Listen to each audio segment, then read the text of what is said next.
देखिए, last lecture हम लोगों ने जो एक्सरसाइज निपटाई उसमें आपको इंटरसेक्शन, यूनियन और डिफरेंस बिटवीन टू सेट्स बताया गया और complement of set, disjoint set, इस टाइप के क्वेश्चन दिए गए थे। मतलब डेफिनेशन थी पिछली एक्सरसाइज का। अब आज जो एक्सरसाइज स्टार्ट होगी वो लॉ के ऊपर होगी, जिनका यूज हमें आगे आने वाली एक्सरसाइज में करना पड़ेगा। और जो आज हम लॉ बताएंगे या लॉ जो करेंगे, जो एक्सरसाइज करेंगे, वो मोस्ट इंपॉर्टेंट होगी। और इसके बाद एक लास्ट एक्सरसाइज है जो कि मोस्ट इंपॉर्टेंट है। और इस ये वाली एक्सरसाइज और लास्ट वाली एक्सरसाइज करने के बाद हम करेंगे वेन डायग्राम, जो कि इतना इंपॉर्टेंट नहीं है क्योंकि वो कॉम्पिटेटिव एग्जाम्स में भी नहीं पूछा जाता, क्योंकि ऑब्जेक्टिव बन नहीं पाते उस पर। और ना ही क्या कहते हैं कॉम्पिटिशन एग्जाम ये आगे कभी यूज होता है, लेकिन सीखना पड़ेगा आपको। क्लियर है? आज हम स्टार्ट करते हैं, तो हेडिंग लगा लीजिए लॉस फॉर सेट।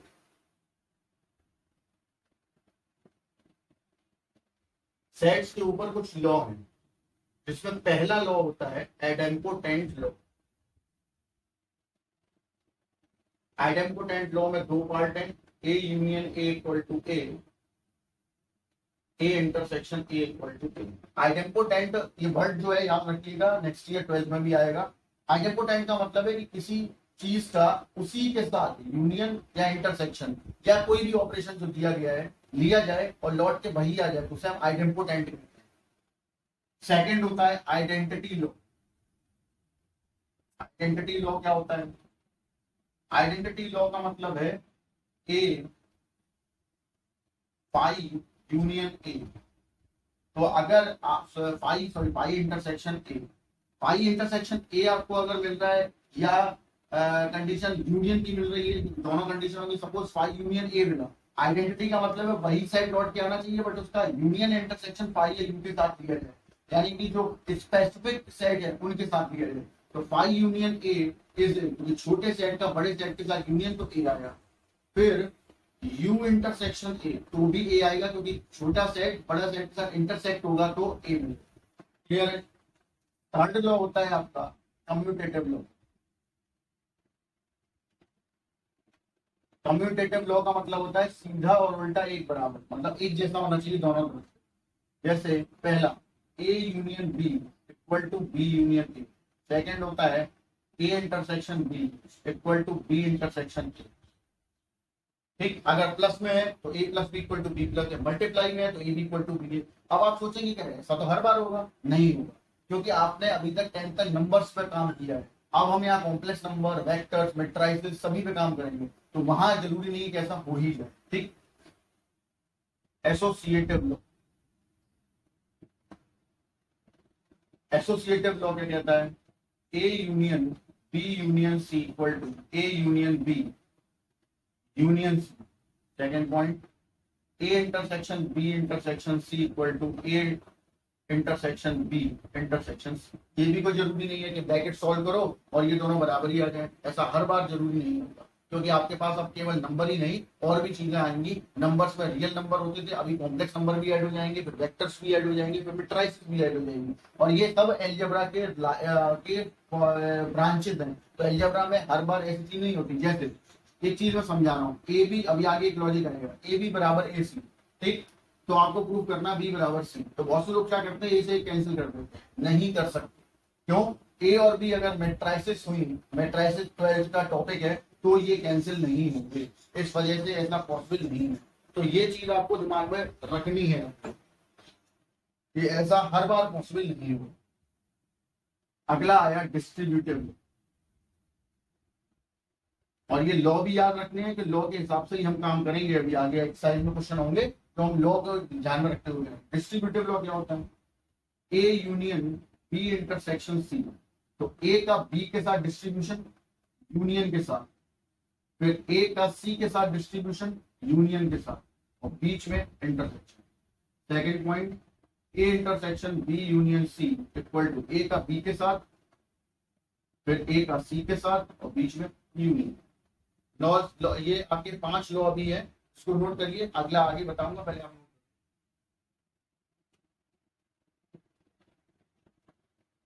चलिए बढ़ते हैं आगे। मैं इसे रफ कर देता हूं, आप पॉज करके देख के नोट कर लीजिए।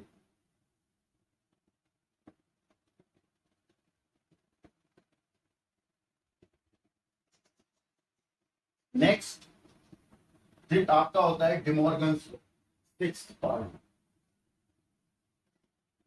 De Morgan's law. South Indian hero की तरह लग रहा है नाम, लेकिन De Morgan's law most important part for set theory, for computer truth table, for probability, most important. ठीक, पहला A union B dash equal to A dash intersection B dash, A intersection B dash equal to A dash union B dash. और ये आपके 6 law हो गए, इसे note करिए, फिर हम इनके प्रूफ करेंगे।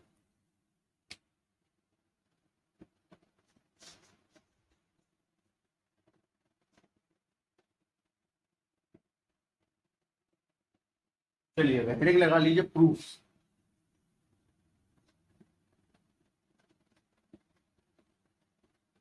प्रूफ में क्या है कि आपको ये जो लॉ दिए हुए हैं इनके प्रूफ टिपिकल होंगे, नो डाउट। जिस आपको अपनी डेफिनेशन सोचनी है उनके हिसाब से काम करना। जैसे मैं स्टार्ट का एक लेता हूं, सपोज कम्यूटेटिव लॉ से स्टार्ट किया, थोड़ा अच्छे से समझ में आ जाएगा, इसलिए मैंने यहां से स्टार्ट किया है। A union B equal to B union. अब करना कैसे, देखिए, let x belongs to A union B. ठीक, अब हम इसकी डेफिनेशन बोलते हैं। ए यूनियन बी का मतलब क्या होता है, और एक्स उसके अंदर है तो क्या मतलब है? मतलब ये निकलेगा कि एक्स बिलोंग्स टू ए और x belongs to B. Question number 1। ठीक, अब हमने इसको ऐसे लिख लिया, एक्स बिलोंग्स टू बी और एक्स बिलोंग्स टू ए, क्योंकि वही बात को बस लिखा हुआ है रिवर्स करके। इसका रीजन होगा एक्स ए में हो या बी में हो तभी यूनियन में जाता है, इसी चीज को हमने उल्टा लिख लिया। लेकिन अगर मैं अब इसे कंबाइन करूं तो क्या ये नहीं बन जाएगा? बिल्कुल। Equation number 2, by equation first and second we see that A union B equal to B union A. क्यों? क्योंकि दोनों में ही एक ही एलिमेंट है एक्स। अगर वाई होता तो वाई, जेड होता तो जेड, या 3 या 4 एलिमेंट। ठीक, तो जो भी होते वो इसमें है, और इसको जोड़ते हुए मैं डेफिनेशन से जोड़ा है, फिर डेफिनेशन को रिवर्स कर दिया जिसमें कोई दिक्कत नहीं है, क्योंकि और की ही कंडीशन लिखी है कि या तो बी में होगा या तो ए में। फिर इन दोनों को कंबाइन करके नई डेफिनेशन बना दी जो बी और यूनियन ए के लिए। दोनों में एक एक एलिमेंट है, इसलिए दोनों आपस में इक्वल हो गए। सिमिलरली अब हर क्वेश्चन इतना ही सरल नहीं होगा। A intersection B equal to B intersection A, let x belongs to a intersection b। definition, x belongs to a and x belongs to b, यानी x belongs to a and x belongs to a भी ऐसा भी कह सकते हैं reverse करके। तो अब इसके हिसाब से x belongs to b intersection a भी होना चाहिए। then by equation first and second a intersection b equal to b intersection a, hence true। Note कर लीजिए।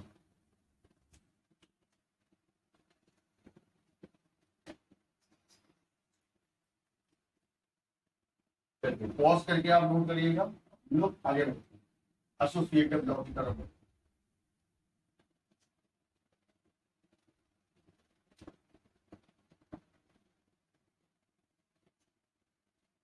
एसोसिएटिव, इसे सीखने में आपको टाइम लगेगा, बहुत 2-3 बार करना पड़ेगा, और एक्सरसाइज है उसमें भी करना पड़ेगा, तो आराम से कर लीजिए, कोई दिक्कत नहीं।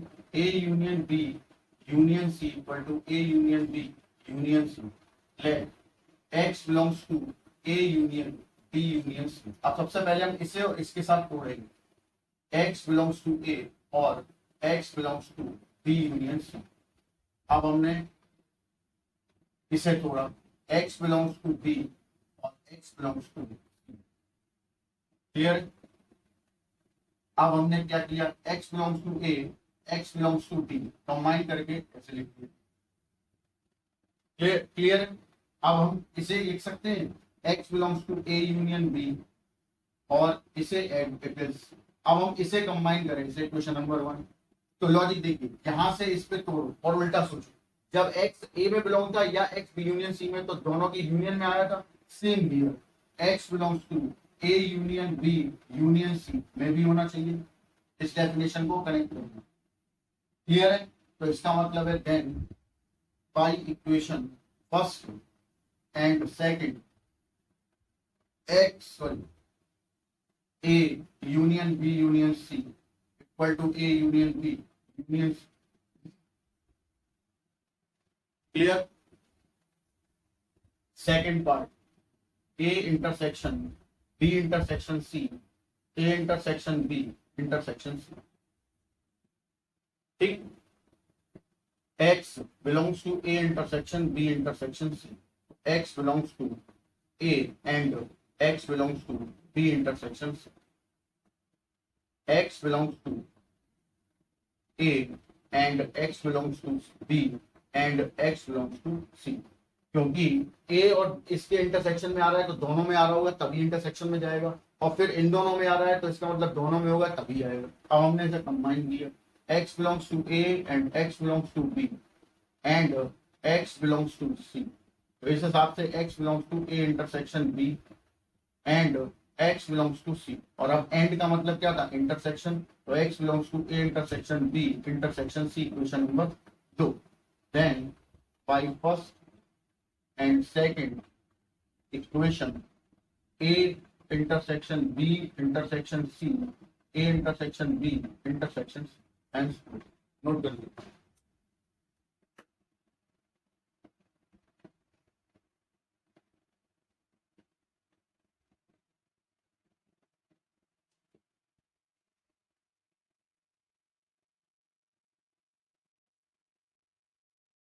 चलिए आगे बढ़ते हैं।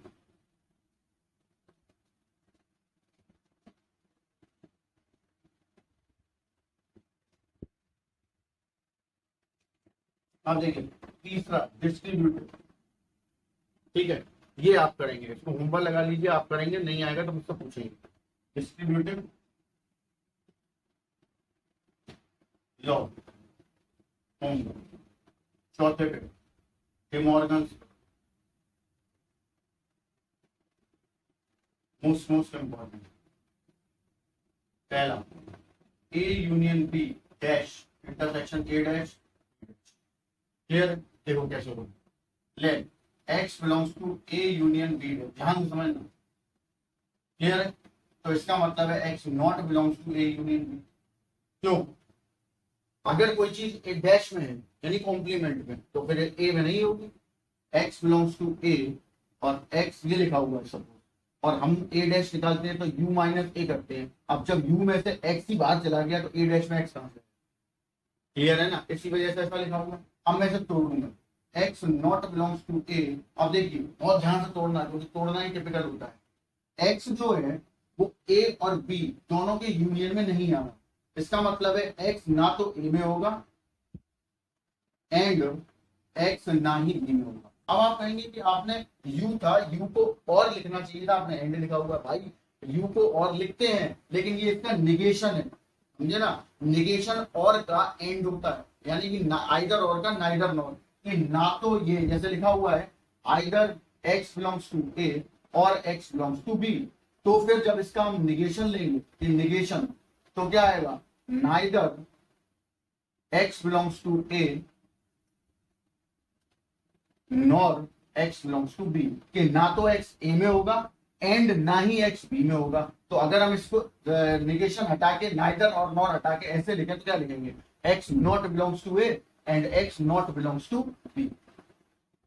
क्लियर है ना, इसीलिए लिखा हुआ है। क्योंकि अगर आपने यहाँ और लगाया तो क्या होगा, आपने ये कह दिया कि x a में नहीं है या तो x b में नहीं है, ये बोल रहे हो, तो इसका तो मतलब है फिर यूनियन में जाना चाहिए। क्यों? क्योंकि x अगर a में नहीं हुआ तो फिर b में होगा और लगा हुआ है, और अगर x b में नहीं हुआ तो a में होगा और लगा हुआ है, तो फिर दोनों ही हालातों में यूनियन में जा रहा था ना। इसीलिए आपको यहाँ और ना लगा के एंड लगाना है कि ना तो x a में है एंड ना ही x b में। क्लियर। अब इसको हम ऐसे लिख सकते हैं, x belongs to a dash and x belongs to b dash. यही बात लिखी हुई है, केवल साइन चेंज कर दिया। क्यों? अगर x a में नहीं है तो a डैश में होगा, अगर x b में नहीं है तो b डैश में होगा, और एंड अपनी जगह से लेगा। तो सही बात लिखी हुई है, उसमें तो कोई चेंज हुआ नहीं। अब हमने इसे कंबाइन किया। अब जब a डैश और b डैश दोनों में x है तो फिर उनके इंटरसेक्शन में भी आना चाहिए। और इक्वेशन 1 एंड इक्वेशन 2 दोनों को मिला दिया जाए तो आपको मिल जाएगा A union B dash equal to A dash intersection B dash, hence proved. Okay.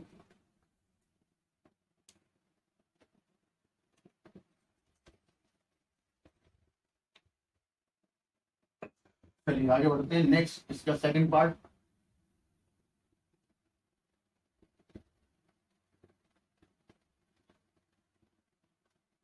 क्या कहता है second part? Second, A intersection B dash A dash union B dash let x belongs to A dash intersection A intersection B dash question number 1। अब इसका मतलब है A intersection B में नहीं है। अब क्या मतलब हुआ इस चीज को सोचेंगे। X not belongs to A और x not belongs to B.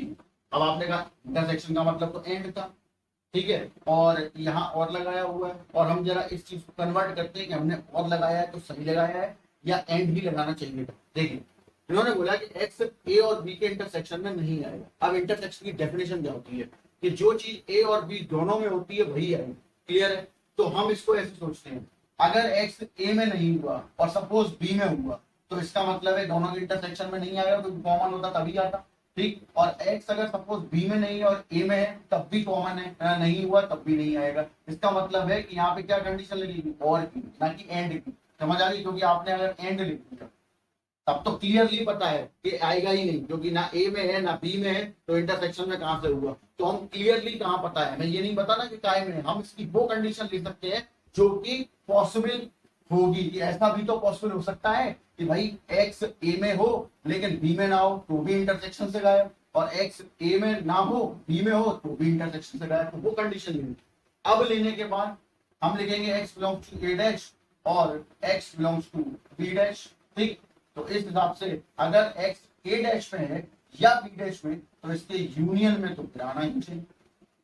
Clear?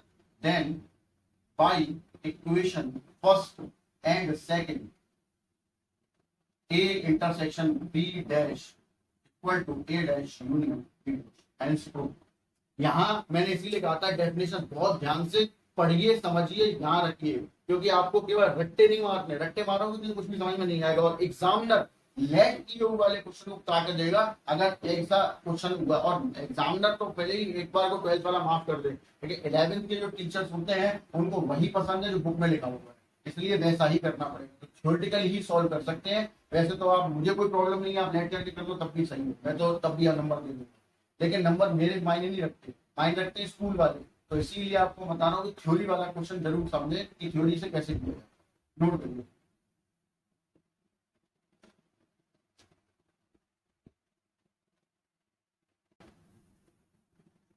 चलिए आगे बढ़ते हैं एक्सरसाइज की तरफ। अब इसमें जो मैंने आइडेम्पोटेंट और आइडेंटिटी लॉ छोड़े हैं वो आप करके मुझे दिखाइए, चाहे लेट मेथड से चाहे थ्योरी के मेथड से, जैसे भी करें मुझे दिखाएं, और जो नहीं आएगा तो मैं बताऊंगा।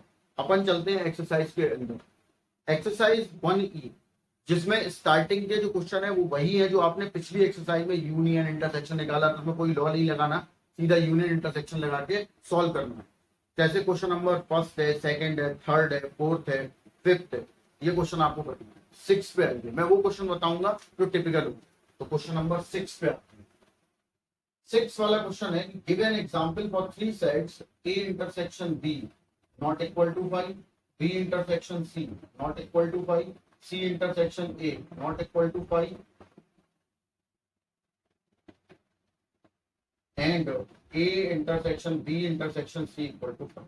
आपको इन चारों बातों को याद रखते हुए एक एग्जाम्पल तैयार करना है ABC के लिए, कि वो, अब यहाँ एग्जाम्पल आप देंगे, पूछे ही एग्जाम्पल है, तो इन बात को ध्यान रखते हुए करना है कि भाई ये तीनों चारों चीजें जो है वो आपकी सेटिस्फाई। देखिए कैसे बनेगा example. Let A equal to x, B equal to y and C equal to z। Suppose ऐसे क्यों, अब अगर x इस हमने मान लो यही रखा, सपोज ध्यान सुनना, तो A और B का इंटरसेक्शन पाई है, B और C का इंटरसेक्शन पाई, सॉरी A और B का इंटरसेक्शन पाई नहीं होना चाहिए, जबकि यहाँ हो गया पाई। इसका मतलब है मैं दोनों का कोई कॉमन एलिमेंट डालना पड़ेगा। सपोज हमने ऐसे लिख दिया, अब ए और बी का जो इंटरसेक्शन है वो फाई नहीं होना चाहिए, नहीं है क्योंकि फाई कॉमन आएगा। तो फिर बी और सी का भी नहीं होना चाहिए क्योंकि यहाँ बोला गया, जबकि वो हो रहा है। हमने क्या किया, इसमें जेड डाल दिया। अब बी और सी के इंटरसेक्शन फाई नहीं हो रहा, इसका मतलब ये सही लिख दिया। अब हमने चेक किया कि क्या सी और ए में कोई रिलेशन, इन्होंने बोला फाई नहीं होना चाहिए, जबकि हमारे केस में फाई है फाई, क्योंकि यहाँ पे दोनों में कॉमन कुछ आ नहीं रहा। तो फिर हमें यहाँ पे क्या डालना पड़ेगा, अब या तो आप वाई डालें या तो आप एक्स डालें। सपोज आपने यहाँ वाई डाल दिया, ध्यान से समझना, अगर आपने यहाँ वाई डाल दिया तो अब ये तीन कंडीशन, ये तीनों चीजें इसे तो फॉलो कर रही है, लेकिन इसे नहीं करते।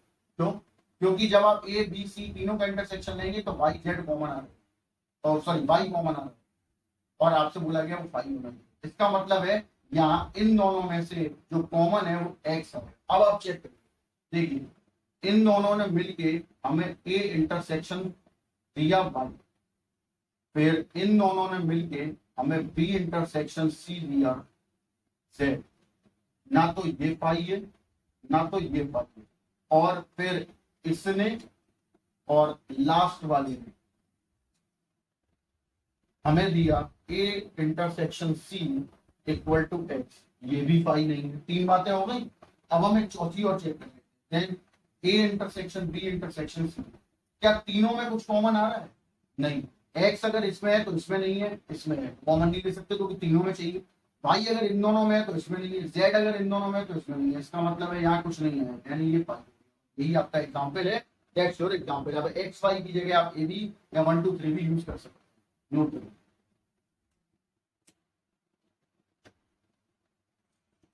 आप पॉज करके नोट करिएगा, मैं क्वेश्चन आगे बढ़ा। अब क्वेश्चन पे आगे जाने से पहले एक नोट समझाते हैं जिसे आपको आगे भी याद रखना है और हमें इसका यूज करना पड़ेगा।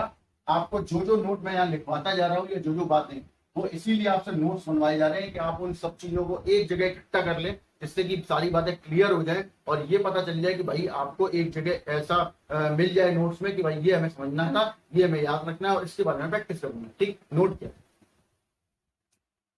नोट है, if A and B be any two non-empty sets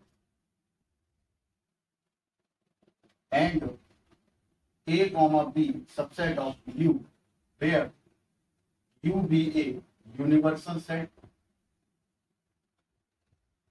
then A minus B equal to A intersection B dash and B minus A equal to B minus A equal to B intersection A dash. ये दो results हैं जो आपको याद है। यही पे इनका प्रूफ देख लेते हैं। सपोज लेट u बराबर एक्स वाई जेड और t, a equal to x z, b equal to z t, ये लिखेंगे सपोज। ठीक, ए माइनस बी किया एक्स में, ठीक, और b माइनस ए किया तो 3 में, फिर हमने निकाला b डैश। b डैश मतलब u में से b को बाहर करना, यानी कि आपको मिला x और y, फिर a डैश तो यानी x z बाहर करना है तो y और t। अब हमने लिया a का इंटरसेक्शन b डैश के साथ, तो a का इंटरसेक्शन b डैश के साथ इसका मिला x, और फिर B का इंटरसेक्शन A डैश के साथ, B का इंटरसेक्शन A डैश के साथ तो मिला T। अब देखिए ये क्या है, A माइनस बी के बराबर, और ये क्या है, B माइनस ए के बराबर, और यही आपको यहाँ क्लियर है। इसे नोट कर लीजिए, मोस्ट इंपॉर्टेंट, मोस्ट इंपॉर्टेंट याद रखना है।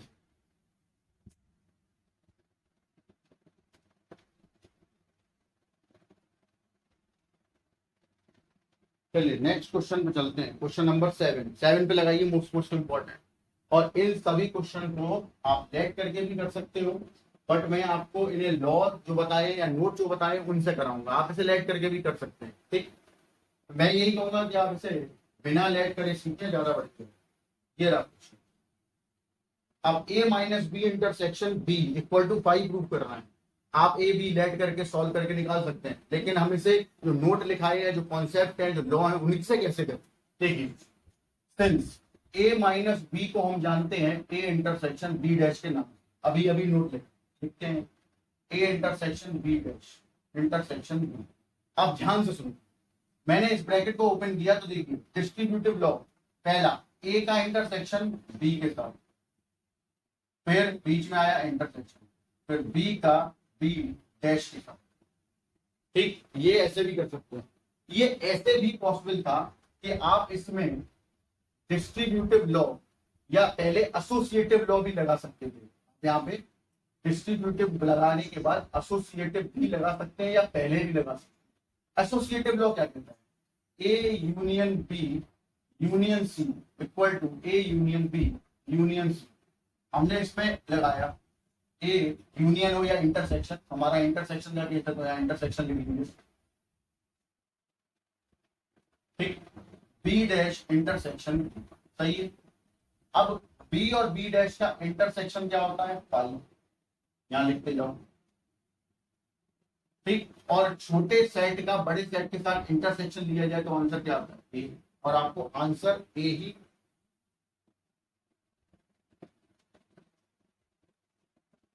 सॉरी छोटा मानी पाई। क्यों? क्योंकि ये बड़ा सेट होगा, ये छोटा सेट होगा, दोनों के इंटरसेक्शन में बाहर क्या आएगा? That's your answer.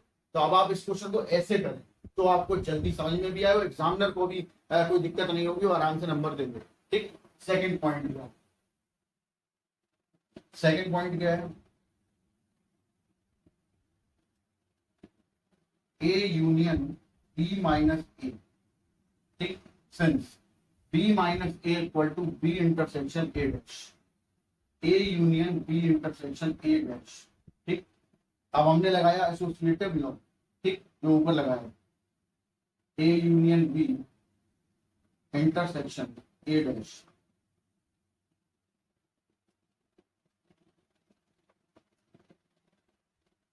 क्लियर है? अब इस चीज को ऐसे देखा जाए तो बहुत ध्यान से देखिए, ए यूनियन बी और ए डैश का इंटरसेक्शन, ऑब्वियस सी बात है कि यहाँ पे ए यूनियन बी छोटा होगा तो बाहर ए यूनियन बी ही आएगा। क्लियर है? हमारे पास ए यूनियन बी ही आंसर है। या तो आप ऐसे कर लो, क्लियर है? पहले आप इसे नोट करो, फिर एक दूसरा मेथड भी इसका बताने का।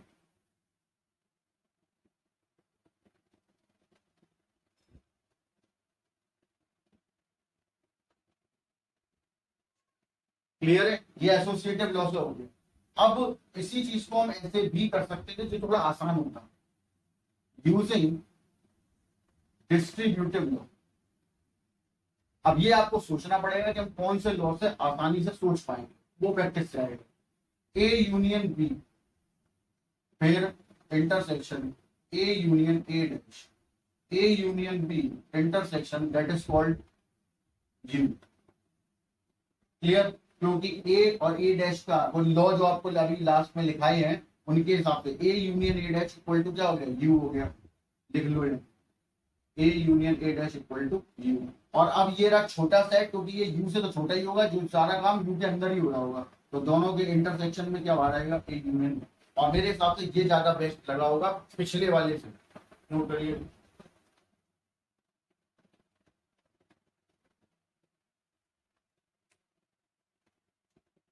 आगे बढ़ते हैं।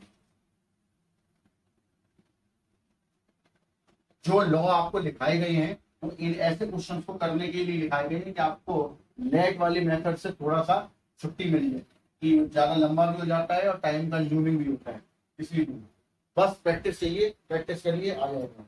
नेक्स्ट आगे बढ़ते हैं। Third part, A minus B union A intersection B.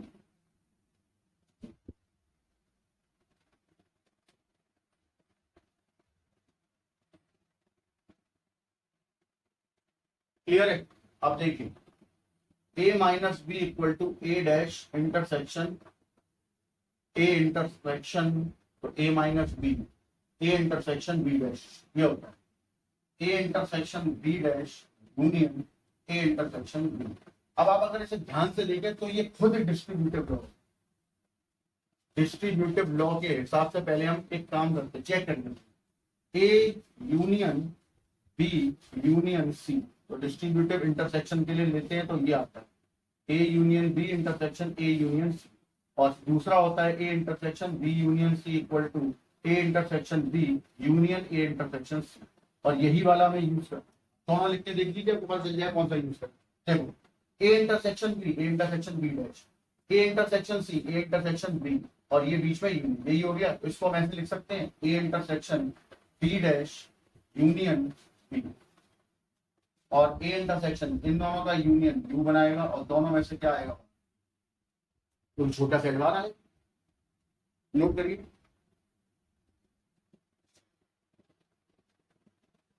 अब इसका जो फोर्थ और फिफ्थ पार्ट है वो आपके लिए मैं छोड़ रहा हूँ, आप, और मेरे हिसाब से कुछ बहुत बड़ी बात नहीं है, आप आराम से कर लेंगे। नहीं आए तो मुझसे पूछना, हिंट मत देगा, क्योंकि वो समझ नहीं पाओगे तो रट्टा मारना पड़ेगा, रट्टा नहीं मारना। नहीं समझ में आया मुझसे पूछिएगा। क्लियर? आगे बढ़ते हैं। Question number 8।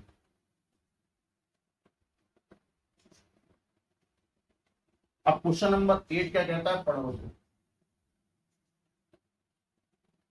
First part, A intersection B dash equal to 5, which implies that A is the subset of B. Proof करना है।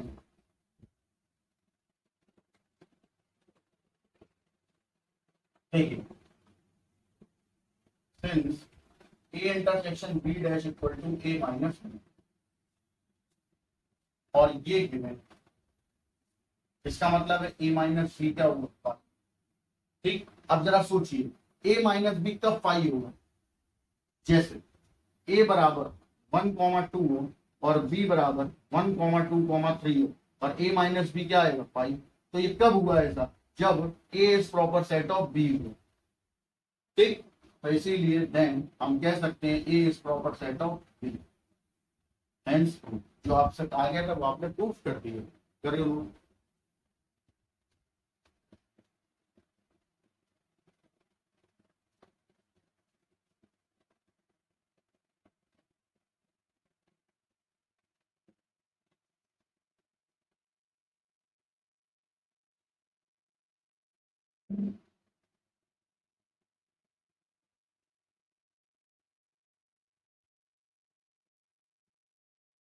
चलिए आगे बढ़ते हैं।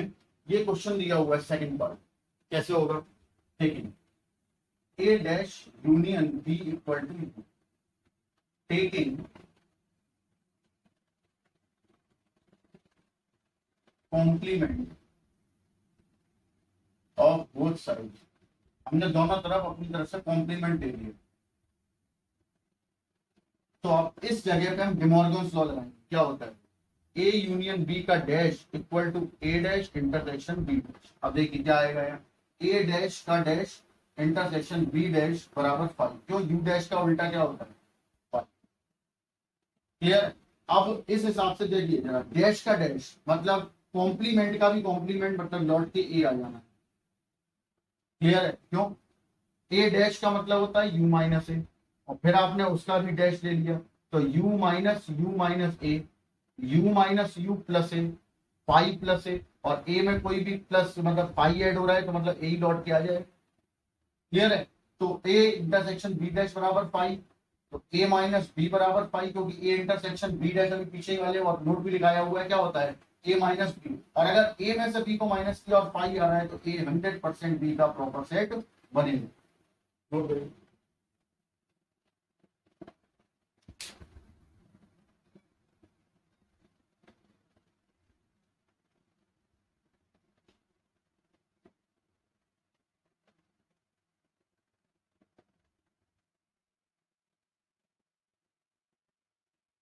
चलिए ये एक्सरसाइज खत्म हो गई है।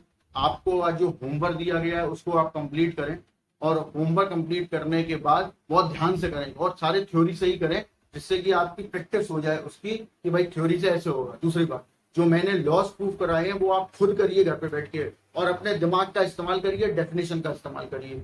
नहीं समझ में आए मुझसे पूछ लीजिए, दोबारा बता दूंगा। लेकिन इसके बाद जो अब एक्सरसाइज लास्ट वाली पहले होगी, क्योंकि वेन डायग्राम में लॉजिक सम वो इस्तेमाल करेंगे जो लास्ट एक्सरसाइज करने के बाद इस्तेमाल हो सकते हैं। ठीक, लास्ट एक्सरसाइज जो है वो मोस्ट इंपॉर्टेंट है, और जो नोट लॉ लिखाए वो वहां यूज होने हैं। इसी वजह से आपको वो समझने के लिए इन सब का समझना बहुत जरूरी था। तो ये जो पीछे एक्सरसाइजेज अभी तक आप लोगों ने जिन्होंने नहीं की हैं वो लोग भी कंप्लीट कर लें, और जिन्होंने कर लिए वो एक बार रिवाइज कर लें। पूरी थ्योरी ध्यान से पढ़ें, कंसेप्ट ध्यान से पढ़ें, हर चीज अपने दिमाग में रखें और उसको सोच समझ कर ही नोट करें। क्लियर है? गलत नोट ना करें, हिंट देख के नोट ना करें। ओके, चलिए बाय।